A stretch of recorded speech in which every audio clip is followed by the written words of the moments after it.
And so we should be live here just in a second. And it's already showing live. Yes. So we're going to go ahead and start talking. Hi, everybody. We're back again. We were live yesterday, but we're going to be live again today because this week we're talking all about organization as we prep for back to school. Um, and even though it feels like the summer just started, that back to school season is right around the corner. So I wanted to talk to Barbara Trapp today. She is the owner of Zen Your Den. And she's going to talk with us about how we can be working on organization as we're heading back to school with us and our families, and then also with our kids.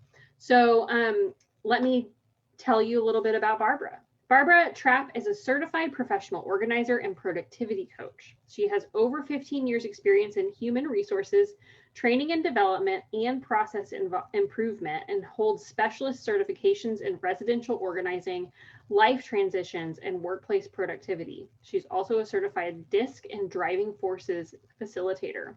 Barbara graduated from FSU with a BS in leisure. Yes, you heard that right, and has moved 20 times. In 2016, she quit a well paying job in a toxic environment, packed her car, and drove around the country for 3 months, listening to many top business and personal development books. 22 states and 52 books later, she was ready to start her own business. Barbara is the owner of Zen Your Den and Zen Your Biz and offers non judgmental help to busy and overwhelmed people.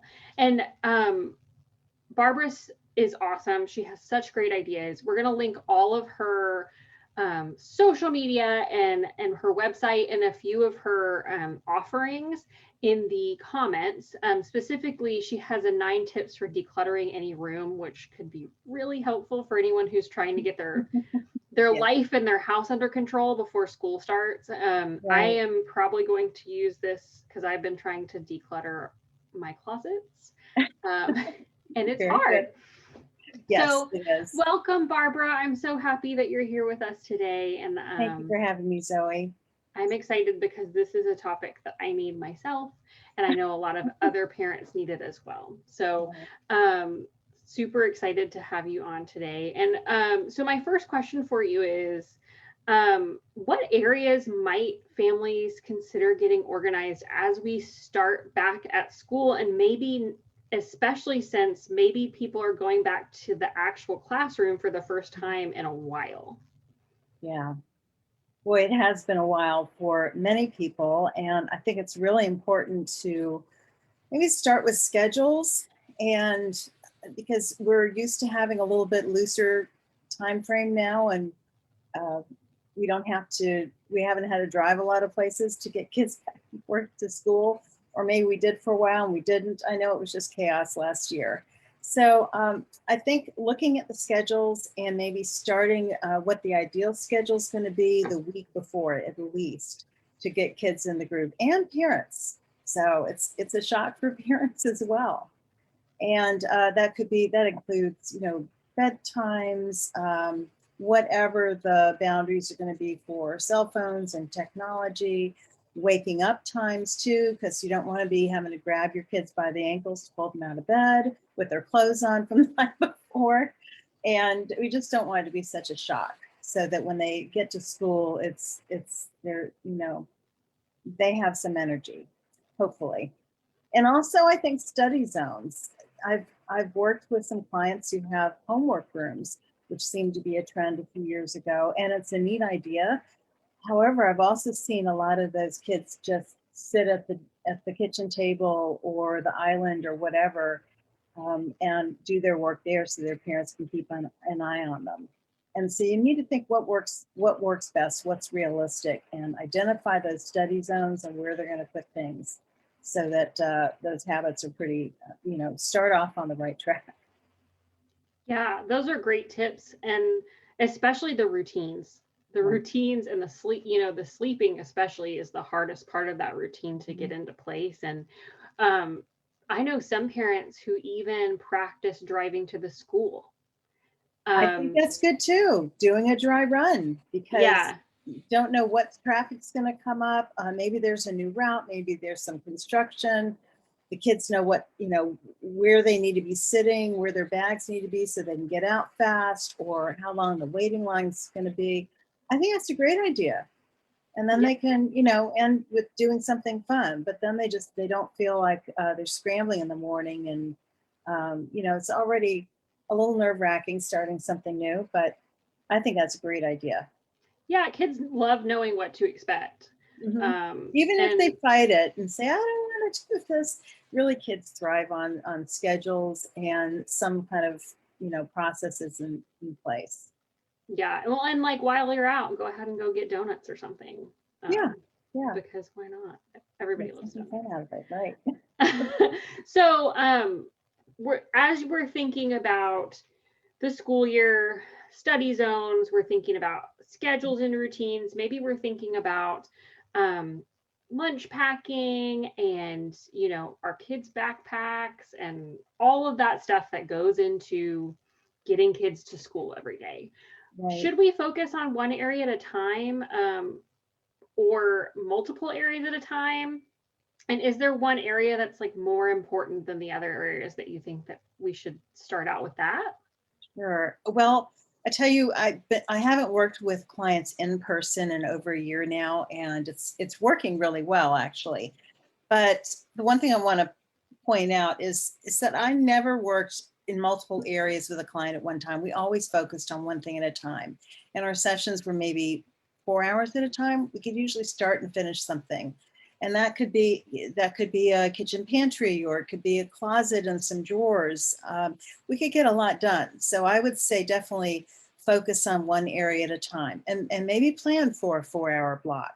Maybe it's going through the kitchen and organizing what's in the pantry and where all the school snacks are going to be, lunch supplies, and that type of thing, getting the kitchen organized. And then, of course, going into the closets, weeding out clothes, getting rid of stuff, and figuring out what's going to be a great system. It's going to make it easy for your child to kind of pull their own clothes together if they haven't been already. That's a great, and I know a lot of people are worried about the whole getting dressed Yeah. thing, that part of the routine. Mhm. Do you recommend using something like I've seen a lot of like those hanging shelves that have Monday, Tuesday, Wednesday, Thursday, Friday, weekend, people who use drawers and pick out Mhm. everything on Sunday, or picking out Yeah. clothes the night before. Like, what do you recommend? Mhm. I think drawers are pretty common, but I don't think they work well for shorts and pants and shirts and things. And as I don't know, it's maybe unusual to hear, but I would suggest hanging as much as possible, not underwear, but even t-shirts. Make sure the closet is, the closet rod is low enough where your child can reach things themselves. But even if it's t-shirts, they can see them. It's very visual. It's right there. They don't have to worry about folding. Things aren't going to be as wrinkled. And things get pretty lost in drawers if they're not folded right, so you can see everything right where it is. So I think putting pants on hangers and putting the shirt over them is a good idea. Maybe Oh, even having a school, if they have to wear a badge or a lanyard or something, having that on the hanger, and let them go ahead and put together their clothing ensembles for the week. So to do that, you're going to have a little bit of closet space, and to do that you need to clear it out a little bit. yeah, that's a great idea. I hadn't thought about, like let's just hang the whole thing on a Yeah. hanger. Doesn't Yeah. get wrinkled, Hmm. hopefully. Well, all of our clothes are wrinkled at my house because I don't fold them on time, but that's a I different know. I issue. put hangers right by the dryer. I understand how that is. And I've been one to push the button a zillion times to get it to spin some more. But if you get in the habit of putting them on hangers right as they go out, and that'll work if you have a rod above your laundry area, or if you have a rolling rack, you can get a really inexpensive one and hang everything that way. That's So yes, smart. I'd say hang as much as possible. It's easier for the children. They can find things. It's easier for you too. Yeah, yeah, that's awesome. I love that hack. Mhm. And I love, like the more responsibility we can give our kids in all of this too. And like Yeah. you pick out the outfits, and then you pick whichever ensemble in the morning that you're gonna wear, but I'm not Mhm. gonna, that's not my responsibility. You Right, better. right. You're just providing clean clothes and then Right. giving them a little bit of leeway so that you don't have to pick as many, pick all your battles. They're already taken care of. Yeah, Hopefully. yeah, hopefully. Yeah. And that practicing too, again, like if Mhm. they practice for a week or two doing that, hopefully that'll get them in the habit before school starts. Yeah. Yeah. Um, I like that. so what about like, so we're talking a lot about like us organizing as parents, like the Mhm. closets and the laundry and the pantry, but what about our kids? Like what can we be doing to help kids get organized, especially if maybe they haven't been super organized in the past and we know that that's coming? Right. Right. Well, I always say with children, especially younger children, think macro instead of micro. And I made this mistake when I was raising my daughter when she was little, and she had ADD. And, I think all kids get distracted no matter what. But me having boxes with lids and sorting everything to the smallest minutia category just wasn't a system that she was going to be able to do because it just took too much time. So think in terms of open bins, maybe put the lids underneath, broader categories of sorting, and kind of lowering your expectations on how micro things need to be organized. And really it's going to be a lot easier to organize if there are less things. So that's why before school starts, it's a really good time to get your child involved in weeding out to make room for more things that have to do with school. Yeah, So, yeah. and space is a good thing because it's overwhelming. You come into a room and there's a zillion things, and where do I sit down and do my homework? There's too many millions of distractions. So, yeah. Yeah, making sure that space where they're gonna sit down and concentrate Mhm. is minimal. I Clear. can see, especially for kids who get easily distracted, Right. Right. or overwhelmed. Mhm. And so, like, what about the backpack and stuff like that? Would you say less is more when it comes to those things as well? Yeah, and making things handy, maybe even labeling pockets in the backpack, or on outside or on the inside, just to remind everybody what goes where, so it's easier to organize. And fortunately, I think more schools are allowing, having kids bring copies of books home, and so they don't have to be lugging humongous books back and forth. And I hope that's still the case. Me too. So yeah, yeah. So having your child organized by those days is a good thing. Maybe even if they have, I don't know if they have AB schedules where Monday, Wednesday, and Friday they have certain three classes, and the other days they have something else. If you have a spare backpack, maybe you divide it up by the AB schedules and mark them on the outside as well. That's super smart. I hadn't even thought about that with the AB schedules. Yeah, just have to make sure they transfer any permission slips or notes or anything, but then they know where everything goes and they don't have a giant backpack they're having to unload and reload all the time. So that might be something to consider. And you probably do have an extra backpack hanging around. So that might be a good use for it. Yeah, yeah. And it depends probably, I'm sure, on your kid, on whether you Yeah, think that they might pick up the wrong backpack and take it to school and then, exactly. so they probably make them two different colors, Right. You something, could even take a luggage tag and put a big A on it, right. or something else, or a color, or whatever, works for them. And so you need to know your child and get them involved with the process too, and say, what's going to be easiest? What's Hmm. going to make it easy for you? Instead of saying, here's what you're doing, Right, right. Get them that involved. hardly ever works, Yes, that's right. unfortunately. Because some kids, just like adults, I have used the term innies and outies. Some people need to have things out where they can see them and they inspire them, and because otherwise, out of sight can be out of mind. And then I have a term for innies, people who need to have things inside drawers, cabinets, closets, tucked away so they're not out as a visual distraction. And once you can identify what your child's type is, that might help you make decisions with them that are going to work for them better. That's a really good. I had no idea that there were kind of different. And I would say maybe I'm in the middle. It Yes. depends on the thing, right? Whether Right. I want it out or I need it to be away. But um how do you how do you figure that out? Just Mhm. by kind of conversation and working with your kid, or? Well, you can also look at their style. What are the surroundings that they are getting work done in? When are they getting more work done when they have, containers of colored pencils and pens and everything out where they can see them and inspire them? Or do they need like a flat surface with hardly anything there, a notebook and a pencil? Um, and you probably know what has worked better. It's a, more of a point of observing a little bit more to see. And they might be able to tell you. Yeah, yeah. That's a great point, and I love that. And a lot of It's times not when just kids, by the way, it's adults. So, yeah. so you might keep an eye. That's where there can be some conflict. So just, think about your partner, whoever else is in the house, and think, oh, maybe that's their style. They're an innie and I'm an outie. No wonder we're having an issue.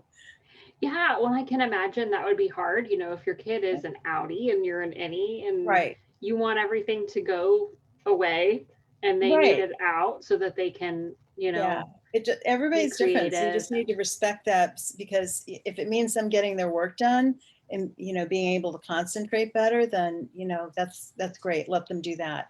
It could even be, people can be distracted by either the noise in their heads or the noise in their surroundings. So some people could work better in a Starbucks or coffee shop because the hum of the sounds outside kind of drowns out the internal distractions they have, or vice versa. Maybe the external noise is a huge distraction and they need everything quiet so they can think. So that's another thing to keep an eye on as well. And, maybe kids can get work done with music in the background. I can't with lyrics, but regular music, yes, or white noise as well. So, Yeah, and that's a thing too, because we talk a lot about homework and studying and everything at Hoffman Tutoring Group, and we talk a lot about that background noise piece.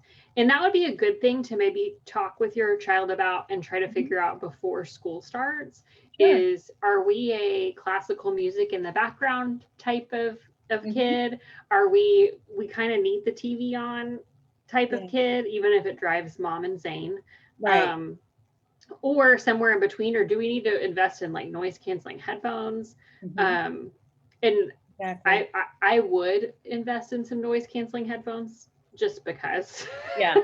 um but yeah, that's a great, so you've given us so many good tips, but I want to know if there are any like hacks that you want to share with us before we kind of all embark on this new season. Um, are there any like quick, fun hacks that you have for us that will make our lives easier? Sure. I think that it's a great idea to have like a family meeting / game night. So maybe on Sundays or something, you plan a regular time every week to meet with the family, find out who's doing what, schedules, events, are there any papers that need to be signed, and maybe even go over the menu for the week. Maybe everybody gets to vote, so you can have like a rotating menu of foods for the rest of the week, and that's going to help you go shopping as well. And but you can also make it fun and have a game night. I think that's a cool thing as well. No phones, no phones allowed.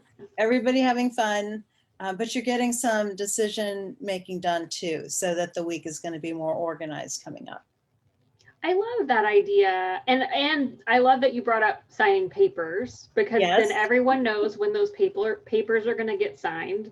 Um, exactly. I've also heard about people having like an inbox that their Mhm. kids can put the papers in. Yeah, Um, yeah, but and I love the idea of family, because games are a great way to learn too and they bond. are. And then nobody's on their phones, Hmm. hopefully, and you have fun. So there's some great new games out there. I would, I think I've got 3 different types of Monopoly games myself. I think those are fun. There's a bunch of fun little card games and things, or Pictionary, or whatever. So, and maybe even have different family members pick out different games for the week. So you Yeah. draw a slip and you get to choose the game. Oh, So that's fun. That would yeah. be super fun. Love But you're it. mixing it in. You've got a meeting and you got some fun going on. Yeah, yeah. And I was also going to mention, just because we're talking about things that you can go out and buy that are fun. When you and I were talking earlier, about a month back, you told me about a cool timer that is visual. And yeah, maybe you can show everyone, because I think this is Yeah. a really cool tool for parents. And I had no idea it existed. Yeah, it's called Time Timer. And it's cool. It's a visual thing. So when it gets to, so you can see the amount of time disappearing. And then, of course, it beeps when it's done. And you can get them in different, I wasn't planning on doing commercial, but I think it's funny. I sound like I'm doing a commercial. This one is a 120-minute timer, and you can get them in a different amounts, different sizes, different looks. But they're kind of cool because again, you see this visual of time, and time is not always visual like that. So I love that. And that might be a great tool for families who are embarking on that like 4-hour chunk of time, to break that into certain increments so that everybody can see, or during homework, like this is how long you need to work until we take a break. I'm glad you had that handy so that you can show everybody. Wasn't even planning on it. Yeah. It was still on my desk. This is not a sponsorship. They're not paying us. No, it wasn't. And I think the way you found out about it was on the floor, and I kicked it. I had just taken it off the desk just to get it out of the way, and I kicked it and it went off when we were talking a month or so ago. I love it though. I'm so glad that I know that's a thing now. So, and I think I gave you a link for that as well. So it's a really fun tool. Yeah, and I'll link it down below along with a bunch of the other stuff we talked about. Thank you so much for telling us all of these great organization hacks.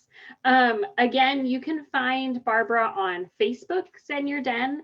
You have Instagram too, right? And then I'll link Barbara's website below, and you work with people through Zoom. That's correct. So anybody who's listening can contact anybody Barbara, anywhere to help them with like your home organizing, your business organizing, digital organizing, getting your computer in order, even paper. We do a lot of paper. Coaching. She does coaching. So, and then make sure you check out her 9 tips for decluttering a room, which I'm also going to put below, because that could be very helpful if you're trying to do your closets and your pantry and all of that stuff. It works for any age, any location, I promise. That's awesome. Perfect. Thank you so much for being with us today, Barbara, and I'm sure we'll have you back again soon. Thank you for having me, Zoe. Bye-bye.